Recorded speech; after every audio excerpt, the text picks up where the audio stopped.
আসসালামু আলাইকুম ওয়া রাহমাতুল্লাহি ওয়া বারাকাতুহু। আমি যে টপিকটা নিয়ে আজকে আলোচনা করব সেটা হচ্ছে prophetic mindset through the lens of সিরা or through the lens of সুন্নাহ। রাসূল সাল্লাল্লাহু আলাইহি ওয়াসাল্লাম ওনার মাইন্ডসেট কেমন ছিল? মাইন্ডসেট শব্দটার সাথে আমরা মোটামুটি পরিচিত না, সবাই কি বলেন?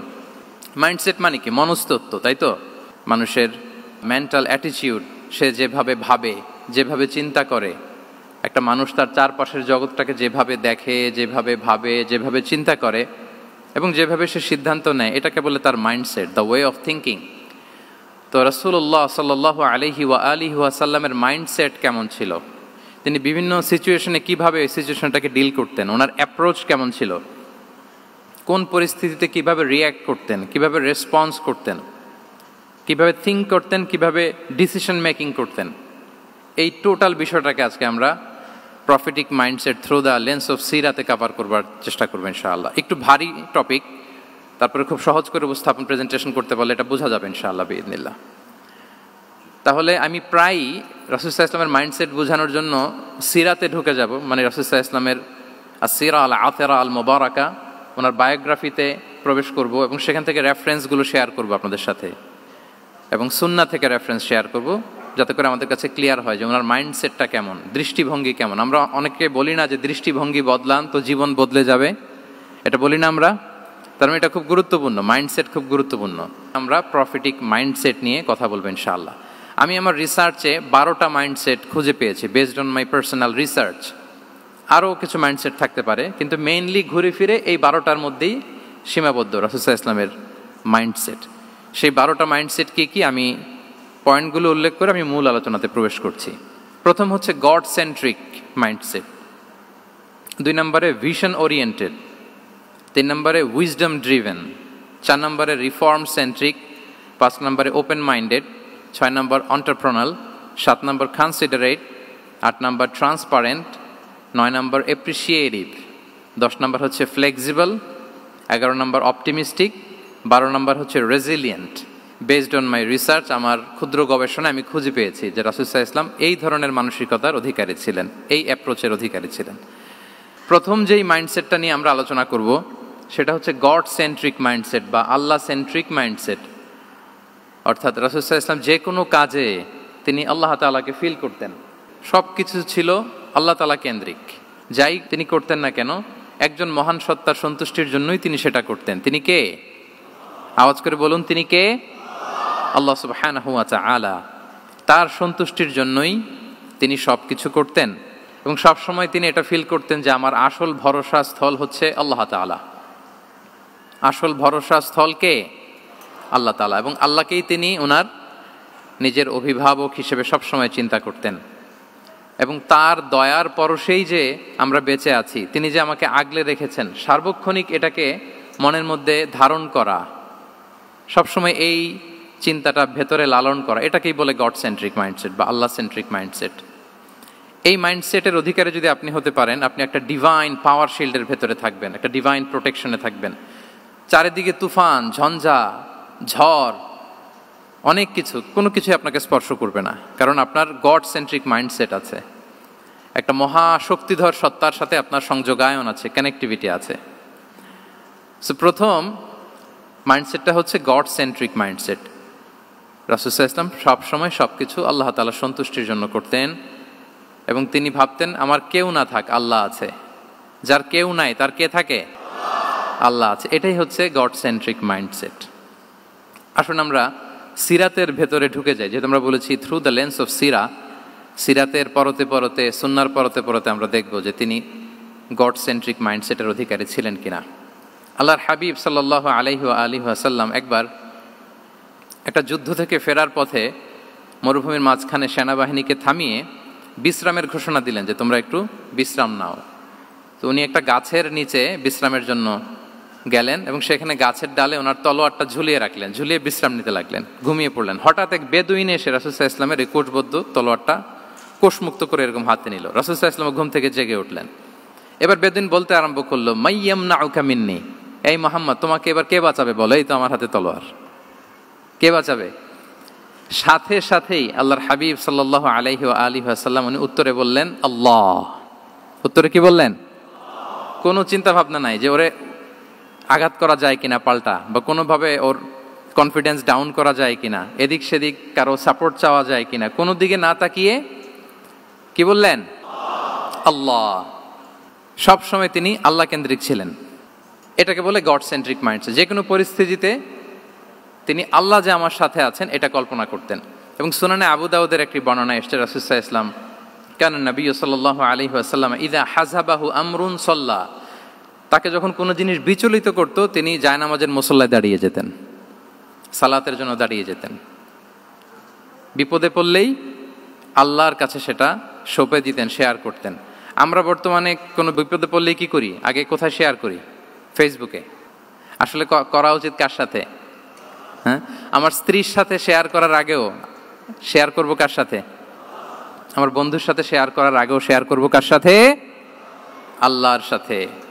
আমরা যদি হিজরতের ঘটনাটাকে একটু অ্যানালাইজ করি তাহলে দেখব যে গারে সাউরে যখন আল্লাহ রাসূল সাল্লাল্লাহু আলাইহি ওয়াসাল্লাম এবং আবু বকর রাদিয়াল্লাহু তাআলা আনহু ওনারা আশ্রয় নিয়েছিলেন রাত্রিবেলায়, কুরাইশরা যখন খুঁজতেছিল, আবু বকর রাদিয়াল্লাহু তাআলা আনহু বলেন যে কুরাইশদের পা দেখা যাচ্ছে, ওরা যে হেঁটে যাচ্ছে, একটু উকি মারলেই আমাদেরকে দেখা যায়। তিনি অত্যন্ত ভীত সন্ত্রস্ত, তটস্থ, নিজের জন্য নয়, রাসূল সাল্লাল্লাহু আলাইহি ওয়াসাল্লামের সেফটির জন্য। রাসূল সাল্লাল্লাহু আলাইহি ওয়াসাল্লাম আবু বকর রাদিয়াল্লাহু তাআলা আনহুকে বলেন যে আবু বকর চিন্তা করো না, লা তাহসান ইন্নাল্লাহা মা'ানা, আবু বকর চিন্তা করো না, আল্লাহ আমাদের সাথে আছেন। সুবহানাল্লাহ। আমাদের সাথে কে আছেন? আল্লাহ আমাদের সাথে আছেন। এটা হচ্ছে গড সেন্ট্রিক মাইন্ডসেটের উদাহরণ। আপনার মনকে বুঝাতে হবে যে আল্লাহ আমার সাথে আছে। মনকে তুমি বুঝিয়ে বলো আল্লাহ আছে আমার সাথে। এই বাক্যটা মুখস্থ করা যাবে? মনকে তুমি বুঝিয়ে বলো আল্লাহ আছেন আমার সাথে। আপনার পুরো জীবনের সব কাজের সাথে যদি এই বাক্যটাকে মিলিয়ে ফেলতে পারেন দেখবেন যে কোনো কিছুই আপনার ক্ষতি করতে পারতেছে না। এটাকে বলে গড সেন্ট্রিক মাইন্ডসেট। আল্লাহ আমার সাথে আছেন, কেউ নাই কিন্তু আল্লাহ তাআলা আমার সাথে আছেন। এবং গড সেন্ট্রিক মাইন্ডসেটের সবচেয়ে বড় সুবিধা হচ্ছে আপনার মনে কখনো হতাশা কাজ করবে না, হতাশা বাঁধবে না, কারণ আপনার সাথে এক মহাশক্তিধরের কানেক্টিভিটি আছে। তিনি কে বলুন তো আওয়াজ করে? তিনি আল্লাহ। হতাশা আসবে না। এই যে আমাদের জাতীয় জীবনের এখন সবচাইতে বড় বড় সমস্যাগুলোর যদি আমরা লিস্ট করি, একটা বড় সমস্যা হচ্ছে ডিপ্রেশন, তাই না? আমরা ডিপ্রেশনে ভুগি না? আপনাদের ডিপ্রেশন হয় কখনো? আচ্ছা, ডিপ্রেশন কাকে বলে আগে বলে। ডিপ্রেশন হচ্ছে আপনার আর আপনার রবের মাঝে যে দূরত্ব, এটার নাম ডিপ্রেশন। আই রিপিট, আমার আর আমার রবের মাঝে যে গ্যাপ, আমাদের সম্পর্কের যে দূরত্ব, এটার নাম কি? ডিপ্রেশন। আপনি যত আল্লাহর সাথে সম্পর্ক জোরদার করতে পারবেন, ডিপ্রেশন আপনার থেকে দৌড়ে পালাবে। এজন্য আমাদের বিশ্বাসীদের জীবনে কোনো ডিপ্রেশন নাই। আছে? আমাদের ডিকশনারিতে কোনো ডিপ্রেশন আছে বলেন তো? আমাদের সাথে আল্লাহর সম্পর্ক কেমন বলেন? মজবুত? আলহামদুলিল্লাহ পড়ুন সবাই।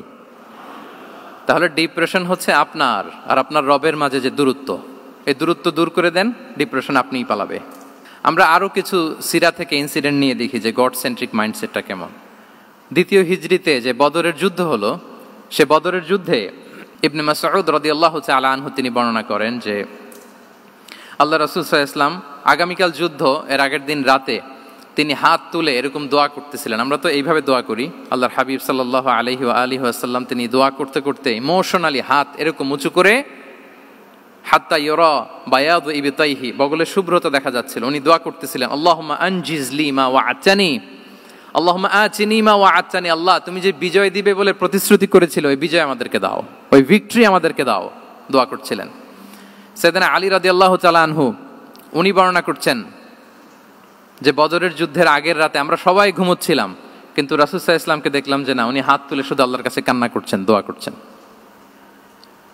আবু বকর রাদিয়াল্লাহু তাআলা আনহু উনি বলেন যে আমি যে দেখলাম যে তিনি ফজর পর্যন্ত দোয়া চালিয়েই যাচ্ছিলেন, দোয়া চালিয়েই যাচ্ছিলেন, দোয়া কন্টিনিউ করছিলেন তিনি। এবং দোয়া করতে করতে রাসূল সাল্লাল্লাহু আলাইহি ওয়াসাল্লাম এতটাই ইমোশনাল হয়ে গেলেন যে ওনার গায়ের চাদরটা নিচে পড়ে গেল। আবু বকর রাদিয়াল্লাহু তাআলা আনহু যে বলেন ইয়া নবী আল্লাহ কাফাকা মুনাশাদাতুকা রাব্বাক ফাইন্নাহু সায়ুনজিজু লাকা মা ওয়া'দাক, হে নবী যথেষ্ট, এনাফ ইজ এনাফ, অনেক হয়েছে নবী, আন্না, আর কাঁদতে হবে না, আপনার রব আপনাকে ভিক্টরি বা বিজয় দান করবে ইনশাআল্লাহ। তাহলে দেখেন, যুদ্ধের আগের রাতে সেনাপ্রধান কি করে? এই কৌশল ওই কৌশল, কোন দিক দিয়ে অ্যাটাক করা যাবে, ওয়ার স্ট্র্যাটেজি ঠিক করে, তার সাথে যারা আছে তাদের সাথে পরামর্শ করে। কিন্তু রাসূল সাল্লাল্লাহু আলাইহি ওয়াসাল্লাম সব কিছু সেট করে দিয়ে কার সাথে কানেক্টিভিটি গড়েছেন বলুন তো? আল্লাহর সাথে। This is called God centric mindset, আল্লাহ সেন্ট্রিক মাইন্ডসেট। আমার হৃদয়টা সবসময় কার সাথে জুড়ে থাকবে? আল্লাহর সাথে, কারণ উনি ছাড়া আমার কোনো ঠিকানাই নাই। তাহলে এই মেন্টালিটি যদি আমরা ধারণ করতে পারি, এটাকে বলে গড সেন্ট্রিক মাইন্ডসেট। তাহলে রাসূলুল্লাহ সাল্লাল্লাহু আলাইহি ওয়া আলিহি ওয়াসাল্লামের যে 12টা মাইন্ডসেটের কথা আমরা বলেছি, তার প্রথমটা হচ্ছে গড সেন্ট্রিক। আল্লাহ তাআলা আমাদেরকে গড সেন্ট্রিক মাইন্ডসেট দান করুক। আমরা যে কোনো পরিস্থিতিতে যেভাবেই থাকি না কেন, আমরা বিপদে আপদে সবসময় ভরসা রাখবো কার উপর? এটাই হচ্ছে গড সেন্ট্রিক বা আল্লাহ সেন্ট্রিক মাইন্ডসেট। আচ্ছা, 2 নাম্বার মাইন্ডসেট হচ্ছে vision oriented mindset. Vision oriented mindset মানে হচ্ছে যার মধ্যে দূরদর্শিতা আছে, ফার সাইটেডনেস আছে, who can anticipate the future, যে ভবিষ্যৎ আগাম অনুমান করে ফেলতে পারে, সামনের পরিস্থিতিকে আগাম অনুমান করতে পারার যে যোগ্যতা বা দীর্ঘমেয়াদী চিন্তা করতে পারার যে ক্যাপাসিটি, এটাকে বলে ভিশন ওরিয়েন্টেড মাইন্ডসেট। এটা আল্লাহ রাসূল সাল্লাল্লাহু আলাইহি ওয়া আলিহি ওয়াসাল্লামকে আল্লাহ তাআলা দান করেছেন। উনি ভবিষ্যৎকে আগাম বুঝতে পারতেন, আগাম অনুমান করতে পারতেন, এবং সে অনুযায়ী তিনি স্ট্র্যাটেজি, প্ল্যান, পরিকল্পনা এটা তিনি সাজাতে পারতেন। এটাকে বলে ভিশন ওরিয়েন্টেড মাইন্ডসেট। এবার আসুন আমরা সিরাতের কিছু ইনসিডেন্টকে সামনে নিয়ে আসি যে তিনি কীরকম ভিশন ওরিয়েন্টেড মাইন্ডসেটের অধিকারী ছিলেন। আমরা সবাই হুদাইবিয়ার ঘটনা জানি না? কত হিজরিতে ঘটেছিল বলুন তো সবাই? 6ষ্ঠ হিজরিতে। লাকাদ সাদাকাল্লাহু রাসূলাহুর রুইয়া বিল হক লাতাদখুলুন্নাল মাসজিদাল হারামা ইনশাআল্লাহু আমিনিন। রাসূল সাল্লাল্লাহু আলাইহি ওয়াসাল্লাম 6ষ্ঠ হিজরিতে মদিনায় স্বপ্নে দেখলেন যে তিনি উমরা করতে যাচ্ছেন। তো নবীদের স্বপ্ন এটা কেবল স্বপ্ন নয়, এটা আল্লাহর পক্ষ থেকে ওয়াহি, রেভেলেশন। তো সেই হিসেবে তিনি 1400 সাহাবা নিয়ে উমরা করতে চলে গেলেন মক্কায়, কিন্তু মক্কাবাসী ঢুকতে দিল না, থামিয়ে দেয়া হলো। তো তখন একটা চুক্তি হয়েছিল, ওই চুক্তিতে বলা হলো, রাসূল সাল্লাল্লাহু আলাইহি ওয়াসাল্লাম লিখতে বললেন যে লিখো মিন মুহাম্মদ রাসূলুল্লাহ, আল্লাহর রাসূল মুহাম্মদের পক্ষ থেকে কুরাইশদের সাথে এই চুক্তি। কুরাইশরা আপত্তি করলো যে না, শুধু মুহাম্মদ লেখা যাবে, রাসূলুল্লাহ লেখা যাবে না, কারণ তুমি যে রাসূলুল্লাহ, আল্লাহর রাসূল, এটা যদি আমরা মেনে নেই তাহলে তোমার সাথে আর আমাদের দ্বন্দ্ব কিসের, আমরা তো ভাই ভাই হয়ে গেলাম, রাসূলুল্লাহ কাটো। সাহাবারা কেউ রাজি হয় না, বিশেষ করে ওমরে ফারুক রাদিয়াল্লাহু তাআলা, উনি রাজি হয় না, না না এটা কাটা যাবে না। রাসূল সাল্লাল্লাহু আলাইহি ওয়াসাল্লাম অনেক বলে কয়ে বুঝালেন যে না, দীর্ঘমেয়াদী চিন্তা করতে গেলে আমাদের এখন একটা শান্তি চুক্তির দরকার আছে, যাতে করে আমরা আমাদের গ্লোবাল নেভিগেশন সিস্টেম, দাওয়া সিস্টেমকে আরো স্ট্রং করতে পারি। অনেক বলে কয়ে রাসূলুল্লাহ কাটা হলো। এরপর তারা বলে চুক্তিতে লিখো যে এই বছর উমরা করতে দেয়া হবে না, এই বছর ফিরে যাবেন আপনারা সবাই। এটাও সাহাবারা রাজি হয় না, আল্লাহ রাসূল সাল্লাল্লাহু আলাইহি ওয়াসাল্লাম রাজি হলেন। আবার আরেকটা ক্লোজে লেখা হলো যে আগামী বছর আসলেও 3 দিনের বেশি থাকা যাবে না, সেটাও রাজি হয়ে গেল রাসূল সাল্লাল্লাহু আলাইহি ওয়াসাল্লাম। সাহাবারা রাজি হচ্ছেন না। এরপর মক্কা থেকে কোনো লোক মদিনায় গেলে মদিনাবাসী তাকে রাখতে পারবে না, ফেরত দিতে হবে। কিন্তু মদিনা থেকে কোনো লোক মক্কায় আসলে মক্কাবাসী তাকে ফেরত দিতে বাধ্য থাকবে না। দেখেন, একটার পর একটা মুসলমানদের বিরুদ্ধে সব ক্লোজ যাচ্ছে, কোনো সাহাবীরাই রাজি হচ্ছেন না। কিন্তু আল্লাহ রাসূল সাল্লাল্লাহু আলাইহি ওয়া আলিহি ওয়াসাল্লাম তিনি বললেন যে না, লিখো লিখো। উমর ফারুক রাদিয়াল্লাহু তাআলা আনহু এতটাই রাগান্বিত হলেন, তিনি প্রশ্ন করলেন, ইয়া রাসূলুল্লাহ, আলাইসা আনতা নাবিয়্যুন হক, আপনি এই যে কম্প্রোমাইজের পর কম্প্রোমাইজ করে যাচ্ছেন, আপনি কি সত্য নবী নন, সত্য রাসূল নন? আলাসনা আলা দীনিন হক, আমরা কি সত্যের উপর প্রতিষ্ঠিত নই? আলাইসাল কুরআনু কিতাবুন হক, তো সব যদি সত্য হয় আপনি কেন এগুলো মানছেন? রাসূল সাল্লাল্লাহু আলাইহি ওয়াসাল্লাম বললেন যে ওমর, তুমি বাদ সেদো না, মেনে নাও। মেনে নিলেন, এবং এই মেনে নেওয়াটাকে আল্লাহ ভিক্টরি বলে ঘোষণা দিলেন, বিজয় বলে। আল্লাহু আকবার। ইন্না ফাতাহনা লাকা ফাতহাম মুবিনা। এবং হুদাইবিয়ার এই সন্ধি থেকেই বেসিকলি মক্কা বিজয় ওইদিকে ত্বরান্বিত হয়েছে গতি প্রবাহটা। কারণ রাসূল সাল্লাল্লাহু আলাইহি ওয়াসাল্লাম অনেক দূর দেখেছেন, সাহাবারাই সামনের কিছু বিষয়ে তারা খেয়াল করছেন, কিন্তু রাসূলুল্লাহ সাল্লাল্লাহু আলাইহি ওয়াসাল্লাম তিনি অনেক দূর দেখতে পাচ্ছেন।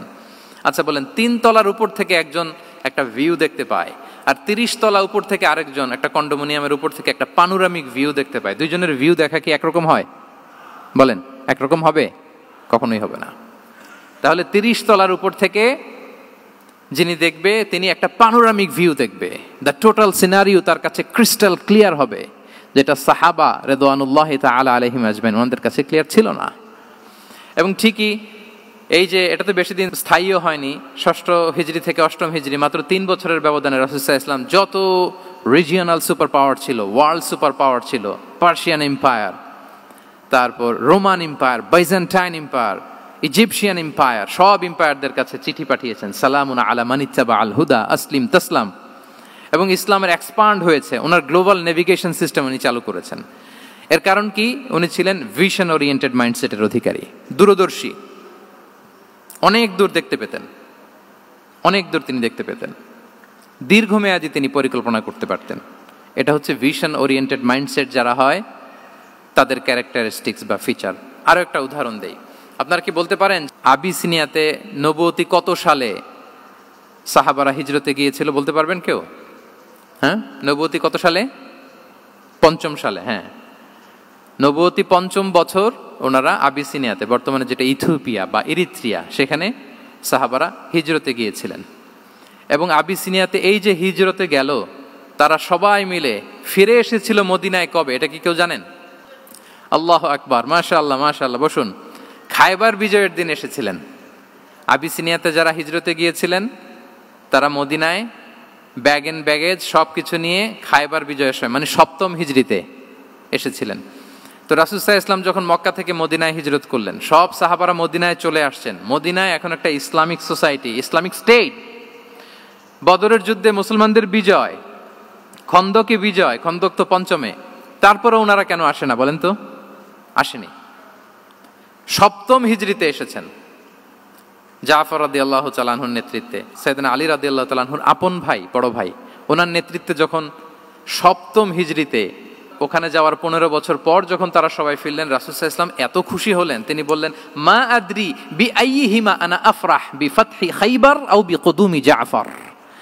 আমি কোনটাতে বেশি খুশি আজকে আমি জানি না, খায়বার বিজয়ে বেশি খুশি না আমার ভাই জাফরকে পেয়ে বেশি খুশি। আল্লাহু আকবার, এত খুশি হয়েছিলেন। তো এখন এমনি তো মনে প্রশ্ন জাগে যে রাসূল সাল্লাল্লাহু আলাইহি ওয়াসাল্লাম যখন মদিনায় চলে আসলেন, কোরআনের আয়াতগুলো নাজিল হয়, সালাত ফরজ হলো, জাকাত আসলো, সব হলো, একটার পর একটা হচ্ছে, ইসলামিক স্টেট, তো ওনারাই কেন আবিসিনিয়াতে পড়ে আছেন? প্রশ্ন জাগে না? ওই সময় একটা ক্রাইসিস মোমেন্ট ছিল, তখন ওনারা গিয়েছিল আবিসিনিয়াতে, কিন্তু আসে না কেন? ওনারা এসেছেন 7ম হিজরিতে। এর কারণ আবিসিনিয়ায় কিছু মুসলিমদেরকে রেখে দেওয়া, এটা রাসূলুল্লাহ সাল্লাল্লাহু আলাইহি ওয়াসাল্লামের প্ল্যান বি ছিল। কি ছিল? Plan B. রাসূল সাল্লাল্লাহু আলাইহি ওয়াসাল্লাম অপেক্ষা করছিলেন যে মদিনাকে প্রথমে ইন্টারনাল যত থ্রেট আছে এগুলো থেকে মুক্ত করতে হবে, এরপরে মদিনাকে যত এক্সটার্নাল থ্রেট আছে এগুলো থেকে মুক্ত করতে হবে। সব যখন মুক্ত করে উনি দেখলেন যে না, মদিনা সেফ জোন, এখন আর আলাদা একটা বেজ, একটা এক্সট্রা সেফ জোন বা এডিশনাল বেজ আমার কোথাও দরকার নাই। তখনই তিনি লোক পাঠালেন যে যাও, জাফরের নেতৃত্বে আবিসিনিয়ায় যারা হিজরত করেছে তারা সবাই মদিনায় চলে আসো। সুবহানাল্লাহ বিহামদি। তাহলে একটা প্ল্যানে কাজ করতেন না। আমরা তো এরকম করি, একটাই প্ল্যান। প্ল্যান কটা? এটা যদি ওয়ার্ক না করে শেষ, আমু নাই সালাও নাই। কিন্তু রাসূলুল্লাহ সাল্লাল্লাহু আলাইহি ওয়া সাল্লামের প্ল্যান এ ছিল, প্ল্যান বি ছিল, প্ল্যান সি ছিল। প্ল্যান এ ওয়ার্ক না করলে প্ল্যান বিতে যেতেন, বি ওয়ার্ক না করলে সিতে যেতেন, এইভাবে তিনি কাজ করতেন। তাহলে এটা হচ্ছে বেসিকলি ভিশন ওরিয়েন্টেড মাইন্ডসেটের অধিকারী যারা, তারা এটা করে, যারা ফিউচারকে অ্যান্টিসিপেট করতে পারে, আগাম অনুভব করতে পারে যে কি হতে পারে সামনে।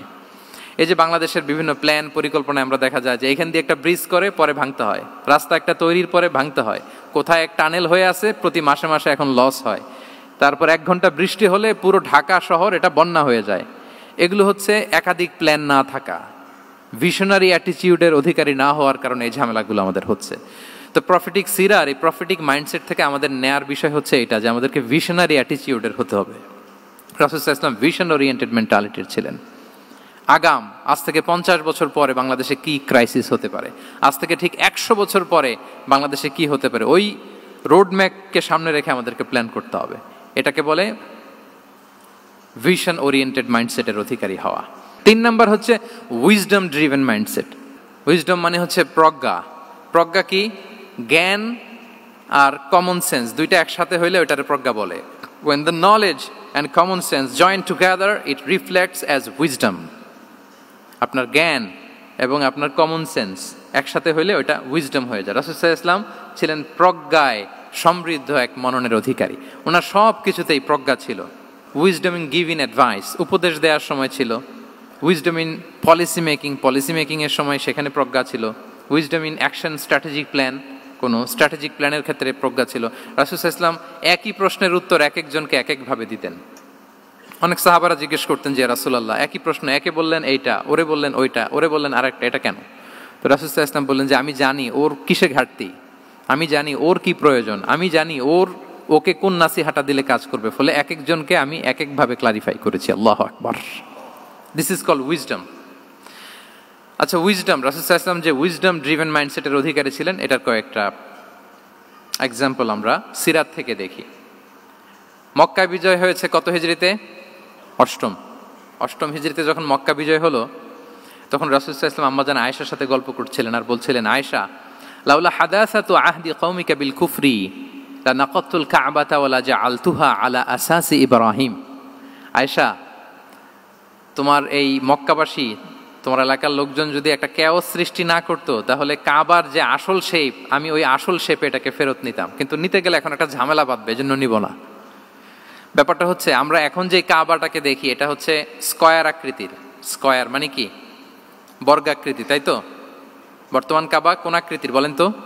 একটা বড় কিউবের সাইজ না? দূর থেকে দেখলে মনে হয় একটা বড় কিউবের সাইজ, কিউবের আকৃতি মানে স্কয়ার, চতুর্ভুজ।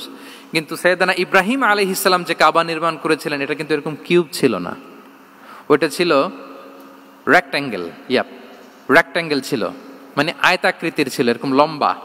এই যে এই টেবিলটা যেরকম, টেবিলের যে শেপ এরকম ছিল, এরকম লম্বা কাবা ঘর ছিল আয়তাকৃতির। কিন্তু এখন এটা কমে স্কয়ার আকৃতির হয়ে গেছে। এর কারণটা কি? কাবা একবার ওখানে অগ্নিকাণ্ড ঘটার কারণে ধ্বংস হয়েছিল, ফলে কাবাকে আবার রিনোভেশন করা লেগেছিল, পুনর্নির্মাণ। তো কুরাইশরা সিদ্ধান্ত নিয়েছিল, কাবা পুনর্নির্মাণে আমরা কোনো হারাম টাকা ইউজ করব না, যার কাছে যত হালাল টাকা আছে নিয়ে আসা হলো। কিন্তু হালাল টাকা যতটুকু জমা হয়েছে, এটা দিয়ে পুরো কাবা নির্মাণ হয় না, অর্ধেক হয়। ফলে কাবা যে আয়তাকৃতির ছিল সেটা না হয়ে গেছে কি বলেন? বর্গাকৃতির, মানে স্কয়ার। ওই স্কয়ার কাবাই আজ পর্যন্ত রয়ে গেছে। কিন্তু ওই যে আয়তক্ষেত্রের যে শেপের মধ্যে যতটুকু জায়গা বাকি ছিল, ওইখানে দেখবেন একটা ক্রিসেন্টের মতো আছে, হেজরে ইসমাইল, হাতিমে কাবা বলে।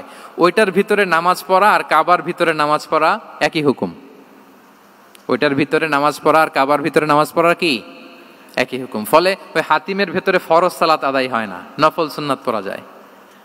এমনকি কাবার ভেতরেও ফরজ সালাত আদায় করলে আদায় হবে না, কারণ নামাজের ফরজের মধ্যে একটা ফরজ হচ্ছে ইলা জিহাতিল কাবা, টু দ্য ডাইরেকশন অফ কেবলা। আপনার কেবলা মুখী হইতে হবে না। আপনি তো কাবার ভিতরে ঢুকে গেছেন, এখন কাবা কোন দিকে? কাবা তো নাই, বের হইতে হবে। বের হয়ে কাবা মুখী হলে সালাত হবে। I think you got the point.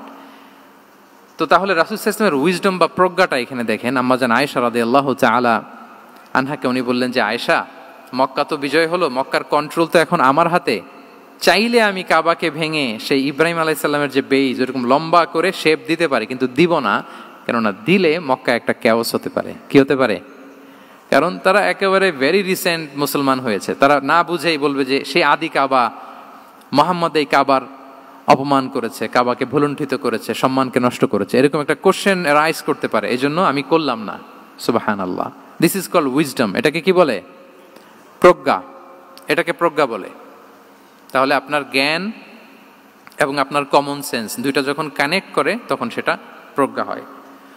প্রজ্ঞার আরেকটা উদাহরণ যদি দেই সিরাত থেকে, রাসূল সাল্লাল্লাহু আলাইহি ওয়াসাল্লামের যে কনফ্লিক্ট রিজলভিং ক্যাপাসিটি ছিল, যখন কাবাকে পুনর্নির্মাণ করা হচ্ছে, তখন হাজরে আসওয়াদকে বের করা লেগেছিল, এবং রিনোভেশন শেষে আবার হাজরে আসওয়াদকে তার জায়গা মতো, মানে ব্ল্যাক স্টোন, যেটাতে চুমু দিলে মানুষের গুনাহ মাফ হয়ে যায়, হাজরে আসওয়াদ, চিনতে পেরেছেন না? ফলে অনেক বোনেরা যাদের জন্য হেজাব নিকাব মেনটেন করা হচ্ছে ফার্জ, পর্দার কোনো বালাই নাই, পুরুষের সাথে ধাক্কা ধাক্কি করে তার শরীর মিশে যাচ্ছে, গা মিশে যাচ্ছে, ধাক্কা ধাক্কি করে একটা সুন্নতের জন্য ফরজকে স্যাক্রিফাইস করে ফেলতেছে। মানে ফোকাস ঠিক নাই আর কি, কোথায় যে কোনটা করতে হবে ওইটাই ভুলে গেছে। তো এই হাজরে আসওয়াদ পাথরকে আবার জায়গা মতো রাখতে হবে। এখন কে রাখবে, এই নিয়ে মারামারি মক্কায়। বড় বড় চারটা গোত্র বলে, এই গোত্র বলে আমি রাখবো, এই গোত্র বলে আমি রাখবো, আরেক গোত্র বলে রক্তের গঙ্গা বইয়ে দেবো মক্কায়, কিন্তু এই সম্মান অন্যকে নিচে দিব না, কারণ ইটস ভেরি প্রেস্টিজিয়াস ইস্যু। যা আমাদের গোত্র এই ব্ল্যাক স্টোন হাজরে আসওয়াদকে নিয়ে জায়গা মতো রেখেছে, এটা কাউকে দিব না। তো সবাই যখন মারমুখী, তখন আল্লাহ রাসূল সাল্লাল্লাহু আলাইহি ওয়া আলিহি ওয়াসাল্লাম তিনি সমাধান দিলেন যে মারামারির দরকার নাই, একটা চাদর নিয়ে আসো। নিয়ে আসা হলো। 4 গোত্রের 4 লিডারকে বললেন চাদরের 4 কোনা ধরো। চারজন চার কোনা ধরলো, রাসূল সাল্লাল্লাহু আলাইহি ওয়াসাল্লাম তিনি পাথরটা নিয়ে মাঝখানে রাখলেন। এবার চার নেতাকে বললো, আসো, জাতীয় চার নেতা চলে আসো, কাবার সামনে চলে আসলো। এরপরে আল্লাহ রাসূল সাল্লাল্লাহু আলাইহি ওয়াসাল্লাম ওনার মোবারক হাত দিয়ে, বরকতময় হাত দিয়ে হাজরা আসওয়াদকে নিয়ে নিজ হাতে রাখলেন। এবার সবাই হ্যাপি, কারণ অংশগ্রহণ করতে পারছে। আসলে মূল স্ট্যাটাস কিন্তু চলে গেছে রাসূলের দিকে, নাকি? ওরা তো এটা টাচও করতে পারে নাই, পারছে? ওরা চাদর ধরেই হ্যাপি, কিন্তু পাথরটা ধরেছিল কে? রাসূল সাল্লাল্লাহু আলাইহি ওয়াসাল্লাম। চাদরে রেখেছিল কে? রাসূল সাল্লাল্লাহু আলাইহি ওয়াসাল্লাম। চাদর থেকে নিয়ে আবার কাবা ঘরে সেট করেছিল কে? রাসূলুল্লাহ সাল্লাল্লাহু আলাইহি ওয়া আলিহি ওয়াসাল্লাম। এভাবে উনি কনফ্লিক্ট রিজলভ করতেন থ্রু হিজ উইজডম, ওনার প্রজ্ঞার মধ্য দিয়ে। আমরা যদি তায়েফের ঘটনা দেখি, রক্তাক্ত হয়েছেন, পাহাড়রক্ষী ফেরেশতারা এসে বলেছে, রাসূলুল্লাহ জাস্ট অর্ডার করেন, আমরা কলাপস করবো এমনভাবে the entire Taif city will be collapsed, একেবারে স্ম্যাশ করে দিব, পাউডার হয়ে যাবে। রাসূল সাল্লাল্লাহু আলাইহি ওয়াসাল্লাম বললেন, না, বাল আরজু আন ইউখরিজাল্লাহু মিন আসলাবিহিম মান ইয়াবুদুল্লাহ ওয়াহদাহ ওয়া লা ইউশরিকু বিহি শাইআ।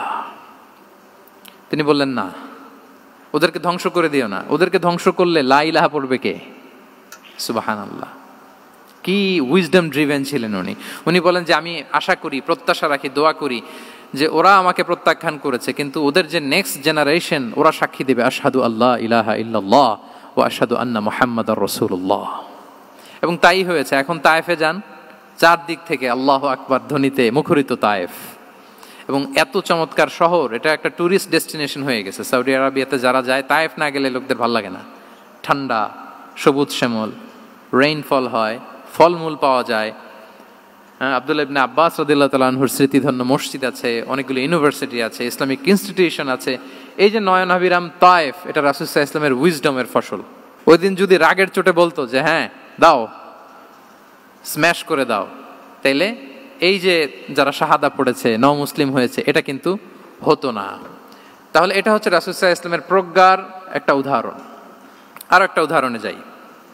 রাসূল সাল্লাল্লাহু আলাইহি ওয়াসাল্লাম যখন আকাবার দ্বিতীয় শপথ করে ফেললেন ইয়াসরিববাসীর সাথে, তখনও মদিনা হয়নি, তো তখন মদিনাবাসী বলল যে রাসূলুল্লাহ, আপনি তো এখনো হিজরত করবেন না, তো আমাদেরকে কোরআন শিখাবে কে, সালাত শিখাবে কে? আপনি একজন দায়ী পাঠান, আমাদের সাথে একজন টিচার দেন।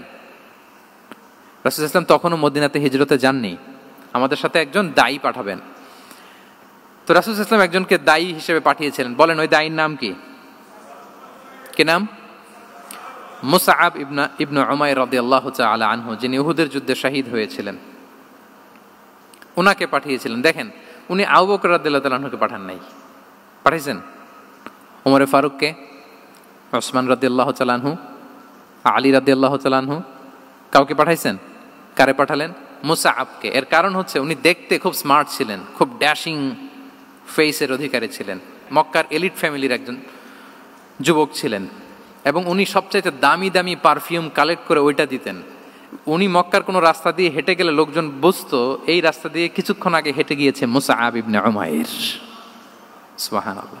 আমরা বাংলায় বলি না যে আগে দর্শনদারি পরে গুণবিচারী, এই কথাটার সাথে পরিচিত আপনারা? আগে দর্শনদারি পরে গুণবিচারী। আল্লাহ তাআলা এক একজনকে আমাদেরকে এক এক অবয়বে সৃষ্টি করেছেন। হুয়াল্লাযী ইউসাউবিরুকুম ফিল আরহামি কাইফা ইয়াশা। আল্লাহর একটা নাম হচ্ছে তিনি আল মুসাউবির, দ্য ডিজাইনার। মায়ের গর্ভে থাকতেই আমাদের কার চেহারা, কার কণ্ঠস্বর, কার স্কিন কালার, কে কিরকম হব, সব ফিক্স তিনি ঠিক করে দিয়েছেন। এটা আল্লাহর দেয়া। কিন্তু রাসূল সাল্লাল্লাহু আলাইহি ওয়াসাল্লামের উইজডমের ব্যাপার হচ্ছে তিনি আবু বকর রাদিয়াল্লাহু তাআলা আনহু, ওমর রাদিয়াল্লাহু তাআলা আনহু, ওসমান আলী, কাউকে চুজ না করে কাকে পাঠালেন? মুসআব ইবনে উমাইরকে। যে তাকে দেখলেই সবাই আগে পাগল হয়ে যায়, মানে ইমপ্রেস হয়ে যায়। হ্যাঁ, ফার্স্ট ইমপ্রেশনটা তার খুব ভালো, খুব ভালো। উনি মুসআব ইবনে উমাইরকে পাঠালেন, এবং যেই প্ল্যান সেই কাজ। উনি যে পুরো মদিনা কাঁপায় ফেলছেন, মাশাআল্লাহ। মদিনার ঘরে ঘরে উনি ইসলামের বার্তা পৌঁছে দিয়েছেন, এবং স্বয়ং রাসূলুল্লাহ সাল্লাল্লাহু আলাইহি ওয়াসাল্লামের আগে তিনি মদিনাতে জুমার নামাজ পড়েছিলেন। কারণ জুমার বিধান আসছে, কিন্তু মক্কা এমন একটা ল্যান্ড যেখানে এখনো জুমা পড়া আবশ্যক হয় নাই, চারদিকে কুফর বেষ্টিত। তো রাসূল সাল্লাল্লাহু আলাইহি ওয়াসাল্লাম লোক পাঠিয়েছেন যে জুমার বিধান এসছে, মুসাব তুমি কিন্তু মদিনায় যারা আছে তাদেরকে নিয়ে জুমা পড়ে ফেলো। তো মুসাব রাদিয়াল্লাহু তাআলা আনহু স্বয়ং রাসূলুল্লাহ সাল্লাল্লাহু আলাইহি ওয়াসাল্লামের আগে রাসূল সাল্লাল্লাহু আলাইহি ওয়াসাল্লামের পারমিশন নিয়ে মদিনাতে জুমা কায়েম করে ফেলছে। সুবহানাল্লাহি ওয়া বিহামদিহি। দেখেন, উইজডম ড্রিভেন পার্সোনালিটির অধিকারী ছিলেন, প্রজ্ঞার অধিকারী ছিলেন, অন্য কাউকে পাঠাননি। কাকে পাঠিয়েছেন? মুসআব ইবনে উমাইর। তাহলে উনি যেই কাজটাই করতেন, যেটা বলতেন, যেটাতে এঙ্গেজ হতেন, এর নেপথ্যে প্রজ্ঞা ছিল। কি ছিল ভাই? উইজডম ছিল। আল্লাহ যেন সেই উইজডম আমাদেরকে দান করেন, আল্লাহ যেন সেই প্রজ্ঞা দিয়ে আমাদেরকে সমৃদ্ধ করেন। আমরা সবাই পড়ি আমিন।